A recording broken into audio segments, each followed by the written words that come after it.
Mesdames, Messieurs, bonjour. Au sommaire de l'actualité dans le petit village de Saint-Médard-en-Jalles, près de Bordeaux, des riverains ont reçu une mise en demeure de leur d'expropriation par le nouveau maire Jacques Mangon, de majorité de droite. Un reportage signé Jacques Salomon.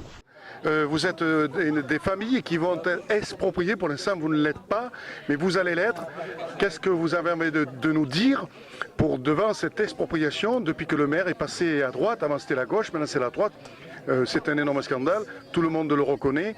Quel est votre sentiment devant cette situation? Vous avez la parole. Un sentiment de colère et d'injustice énorme.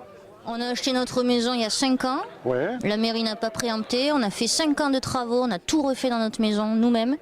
Et aujourd'hui, on vient nous voir, on nous dit on va vous exproprier, on va raser votre maison pour faire des immeubles. Il y a aussi le problème de Bordeaux Métropole. Il paraît qu'il lui faut un nombre de gens pour pouvoir avoir le métro qui arrive chez lui. Est-ce que c'est ce qui lui permettrait d'exproprier les gens pour pouvoir, par l'intermédiaire de Bordeaux Métropole, avoir le métro chez lui? Ça en ferait partie, c'est un ensemble. C'est surtout par rapport au plan des 50 000 logements de la Cube qu'ils ont promis de faire sur 10 ans. Et donc pour aller le plus vite possible pour tenir leurs engagements, ils sont obligés de faire des gros ensembles immobiliers. C'est pas avec du pavillon qu'ils vont arriver à tenir leur objectif. Ouais. Donc l'objectif c'est de faire effectivement dans les centres-villes les plus proches de Bordeaux, de construire des gros ensembles d'immeubles pour permettre une expansion rapide de la métropole, de Bordeaux Métropole, de la Cube en gros. Voilà. Et c'est le but du jeu. C'est pour ça d'ailleurs que le projet qui a été donc refusé par le commissaire enquêteur était très flou. Ouais. Parce qu'il permettait, ce projet sur l'intitulé, sur la raison de créer une réserve foncière, Ouais. en ne définissant pas le projet dessus. Le maire, quand on lui demande, puisqu'il est aussi dans la FAB, donc les gens qui sont habilités pour acheter le foncier, pour permettre justement cette réserve foncière, il nous a dit ils ne savent pas ce qu'ils vont faire dessus. C'est-à-dire qu'ils achètent des terrains et comme ça, ils savent qu'il faut raser cette maison par exemple, sans savoir ce qu'ils vont faire dessus. Donc ça déjà c'est un point complètement flou. S'ils n'avaient pas une idée de leur projet, pourquoi notre maison les gênerait? C'est qu'ils ont déjà quand même une bonne idée de ce qu'ils vont faire. Voilà. Surtout que ce n'est pas quand même des zones dangereuses, inondables ou quoi que ce soit, comme elle a eu éventuellement. Donc il est difficile de faire une expropriation. Il n'y a aucun risque. C'est ça, non, mais c'est l'utilité publique. C'est-à-dire que s'ils estiment qu'il faut faire des logements sociaux, que c'est ici que ça doit être construit, l'enquête publique est faite pour ça, pour dire si c'est l'utilité publique ou pas. Et il se trouve que le commissaire enquêteur, qui a remis son rapport fin décembre, a dit que ce n'était pas l'utilité publique que pour lui, le projet était trop flou et qu'il ne pouvait pas déclarer l'utilité publique en faveur de ce projet, puisqu'il ne comprenait pas en fait ce qui justifiait l'utilité publique. D'accord, donc pour l'instant, c'est le tribunal administratif qui est intervenu dans cette affaire ou pas ou c'est... Non, c'est entre les mains du préfet, là, voilà. c'est lui qui va décider. C'est le préfet qui a la décision finale, parce que si vous voulez, l'enquête publique est juste à titre consultatif. D'accord. C'est-à-dire qu'il émet un avis pour que après le préfet se prononce sur la décision, parce qu'il a le porteur du projet qui lui ramène le dossier et l'enquête publique aussi. D'accord. Donc avec les deux, il se fait une opinion des deux et c'est là qu'il prend sa décision. Mais la décision appartient au préfet. D'accord. Donc Entièrement. pour l'instant, voilà, on en est là. C'est entre les mains du préfet. Donc si le préfet donnait son aval, vous vous retrouviez comment dans une situation? On pourrait être exproprié. Ah d'accord. Légalement, puisque là ça deviendrait une zone d'utilité publique et à partir de ce moment-là on est expropriable. Ah d'accord. Voilà. Donc c'est le préfet qui peut faire la pluie et le beau temps quoi. C'est ça. C'est ça. Là c'est quand même chaud quoi l'affaire. C'est ça. C'est-à-dire que l'enquête publique c'est consultatif et après c'est le préfet qui a la main au final. Mais c'est déjà bien quand même que le commissaire enquêteur ait mis un avis défavorable, ça joue en notre faveur. Oui, voilà. Après, on verra. Ça joue. Alors, il y a beaucoup plus de familles qui sont expropriées. Je vois que il n'y a pas que vous, il y a aussi vous là. Vous êtes monsieur, vous appelez? Oui, monsieur Andron. Oui, monsieur Andron. Moi, je vais être dans le même cas, mais je suis locataire. Ah, d'accord. Je suis locataire. De la maison? De la maison, oui. D'accord. Je suis locataire à cet endroit-là depuis 1964. Ah oui. Je suis né il y a 79 ans à Saint-Médard et j'ai tout le temps vécu ici. D'accord. Donc les propriétaires de la maison que vous louez sont avertis de l'expropriation qu'ils vont subir. Oui, ils veulent raser deux maisons. D'accord. Ils veulent raser 2 maisons pour faire des immeubles, 3 petits immeubles. D'accord. Donc le propriétaire, il sera obligé de vous reloger ailleurs. Il y a aussi ce problème-là. Oui, il sera obligé de, pour moi, il n'y a pas trop de problème, il est obligé de me reloger. Oui. Je suis venu surtout en soutien de ces, Oui, non, mais je vous comprends. personnes-là. Oui, mais vous êtes aussi tristement concerné Oui, je suis par cette concerné. affaire, parce que la maison... Mais le projet démarre juste. Oui, d'accord. On ne sait pas encore comment ça va se finir. Donc pour l'instant, est-ce que vous avez des dates les uns les autres de savoir éventuellement quand ils vont mettre leurs menaces à exécution? Non, tant que le préfet n'a pas donné son accord. Pour moi, je n'ai pas de date encore. D'accord. Donc tant que le préfet n'a pas bougé, pour l'instant le dossier est bloqué. On tient à remercier toutes les personnes présentes aujourd'hui Oui. qui sont venues nous soutenir. Oui. Donc y a eu voilà, des on médias voit aussi que les qui sont Saint-Médardais sont quand même contre Oui, la création d'immeubles comme ça en plein centre-ville, parce que ça reste quand même, oui. on va dire, une sorte de, C'est encore la campagne quoi chez vous. voilà, une petite ville de campagne. Oui. Je voudrais rappeler aussi que vous en prie. dans la déclaration des droits de l'homme, il y a le droit à la propriété, de pouvoir jouir de sa propriété. Et je comprends pas qu'un groupe de personnes puisse faire la pluie et le beau temps en se disant la CUB ou quoi est décidé pour nous, et que les hommes politiques de tous bords tiennent compte de la vie des habitants, de leur ville Oui, ou oui, de oui. leur département. Voilà ce que je voulais dire. D'accord. Donc on peut dire que le combat continue, il y a une forte mobilisation de la population qui vous soutient et on espère que ce projet n'aboutira pas ou qu'il aboutira, mais ailleurs. Pas chez Voilà, vous. mais c'est ce qu'on souhaite aussi. Merci à vous. C'est gentil à vous. Voilà, c'est dans la boîte. Vas-y, ça tourne, tu peux y aller. Alors explique-nous un petit peu. Tu as quel âge? Je m'appelle Clément, 15 ans. Oui, mais voilà.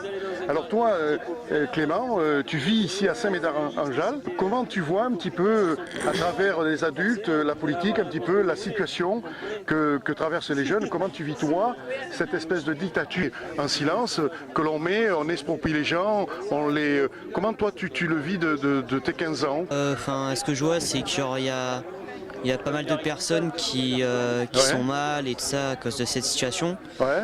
Et du coup, ça peut provoquer certaines choses. Par exemple, chez les adultes, ils peuvent avoir Ouais. un comportement pas très agréable et tout ça. Et du coup, s'il y a certaines personnes que ça dérange, Ouais. donc, du coup, ça risque des fois de partir, Ouais. partir en mal, quoi. Tu sens qu'ils sont engagés dans ce combat qu'ils mènent? Oui, ils sont engagés. Ouais. D'accord, et toi tu arrives à être engagé aussi ou un peu ça arrive à te dépasser un peu ce problème? Non, moi aussi, je suis engagé. Je fais tout mon possible, quoi. Quel message fort tu as envie de faire passer à nos concitoyens qui regardent ce reportage? Qu'est-ce que tu as envie de leur dire? Qu'il faudrait aider le maximum de personnes qui sont dans cette situation, pas rester là les bras croisés, rien faire, et puis Plus de solidarité? voilà, plus de solidarité, et puis qu'on s'aide les uns les autres, quoi. D'accord. Clément, quel métier tu voudrais faire sans discussion? Gendarme.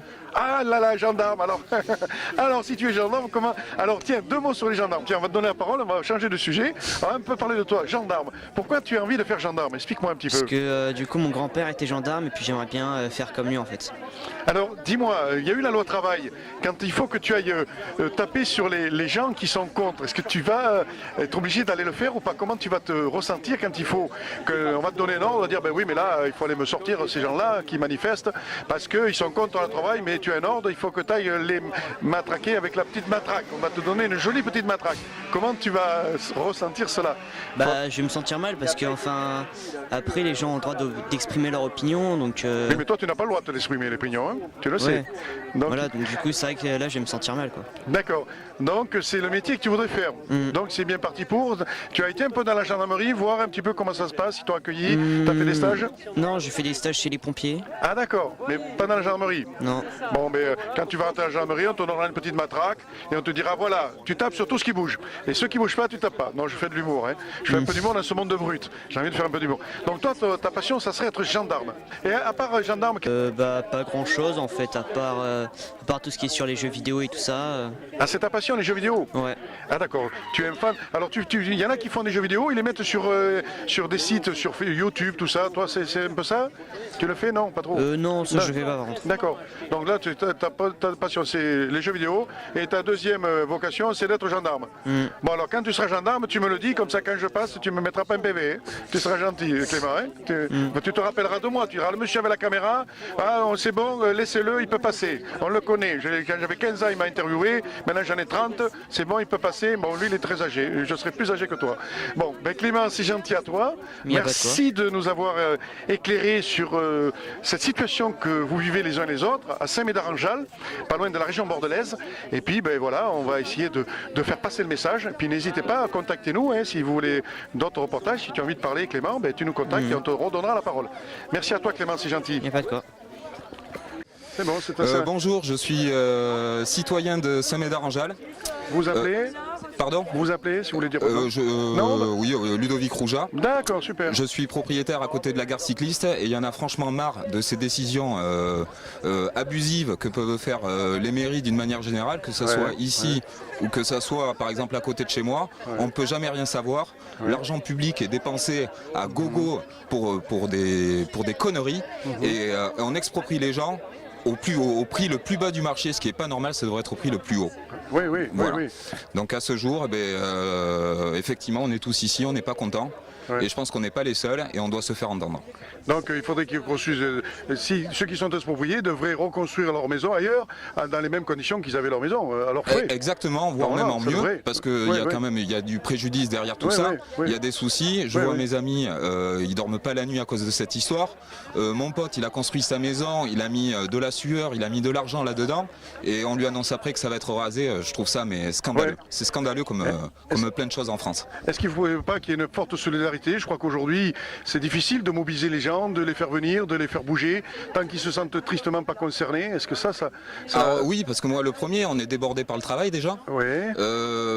Ensuite, on pense un petit peu aussi qu'à soi, parce que c'est ce qu'on nous demande de faire d'ailleurs, de pas se rendre solidaire avec les autres. Faut pas qu'on soit trop nombreux, de façon à pouvoir être maîtrisé en fait, et puis peut-être manipulé même, parce que voilà. Est-ce que c'est pas une dictature silencieuse qu'on est en train de subir les uns les autres? Oligarchie ou j'en fais référence même à la monarchie. J'ai l'impression d'être au Moyen-Âge avec les outils d'aujourd'hui. Donc vous vous sentez concerné, donc vous serez solidaire quand il y aura d'autres actions, je le suppose.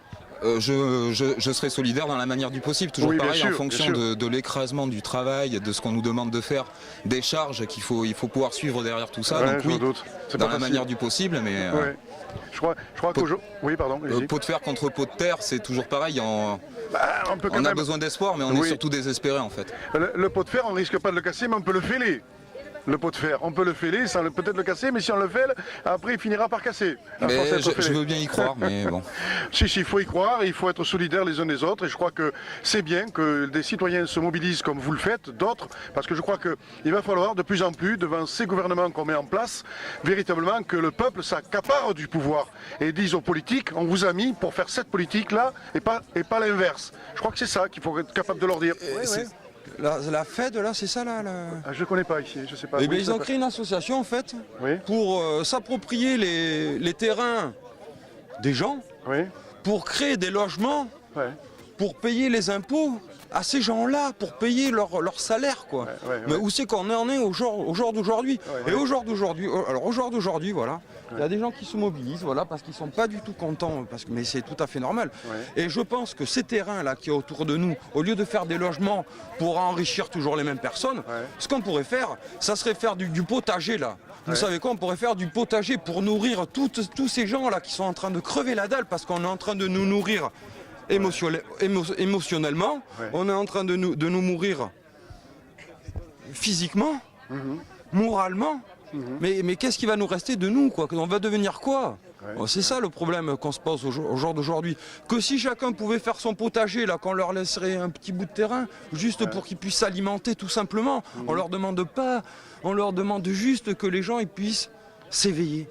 Voilà, s'éveiller dans le bien-être, dans l'alimentation, qu'on se reconnecte peut-être à ce monde-là, parce que je crois que le pire moment qui puisse arriver au jour d'aujourd'hui, c'est qu'on nous éloigne de cette compréhension qui est le bien-être de nous-mêmes, quoi. Tout simplement, on n'a plus conscience, on n'a conscience que du travail. En fait, on est endoctriné dans un système où on est esclave de ce système, quoi. Donc du coup, du coup, qu'est-ce que ça joue sur les émotions des gens? Au jour d'aujourd'hui, on arrive à une saturation. Les gens, émotionnellement, ils ont peur, ils vivent. Mais le problème, c'est que cette société, elle a voulu ça. Donc qu'elle se retrouve pas emmerdée à cause de ça. Et qu'elle ne dise pas, ah non, mais les gens, ils sont pas contents au jour d'aujourd'hui. Mais les gens, c'est vous qui les avez rendus comme ça. C'est pas nous. Nous, on est un être humain. On a un cœur, on a un poumon, on a de l'air pour vivre, de l'alimentation. Peut-être pas au jour d'aujourd'hui, mais j'espère que demain, ça va s'améliorer. C'est ça l'harmonie de la vie. C'est d'être ensemble, de comprendre qu'est-ce qu'il y a autour de nous. D'accord. Voilà. Votre colère est un petit peu passée et c'est normal que vous l'exprimiez. Et je crois qu'aujourd'hui, on se rend compte, nous, à travers nos reportages, que beaucoup de citoyens veulent prendre la parole et on ne leur donne pas. Et nous, mais c'est en train de se changer. Il y a des vibrations qui sont vachement fortes en ce moment parce qu'il y a un mécontentement. Donc on rentre dans rentre dans une atmosphère assez lourde pour tout le monde. On a l'impression d'être étouffé. De ne pas respirer, quoi. Donc du coup, on est tous atteints. Alors, monsieur veut prendre la parole, je vais lui donner aussi. Essayez-vous. Bonjour, Jacques Sauvage. Oui, j'habite Saint-Médard et je veux simplement me mobiliser contre la gabegie immobilière sur Saint-Médard et simplement prévenir monsieur le maire qui est Louis XIV, qui risque de finir en Louis XVI. D'accord. Donc franchement, à aujourd'hui, sur Saint-Médard, on a quand même une ville relativement verdoyante et faire du bétonnage à tout bétonnage, c'est n'importe quoi. Je vous remercie, au revoir. C'est gentil à vous.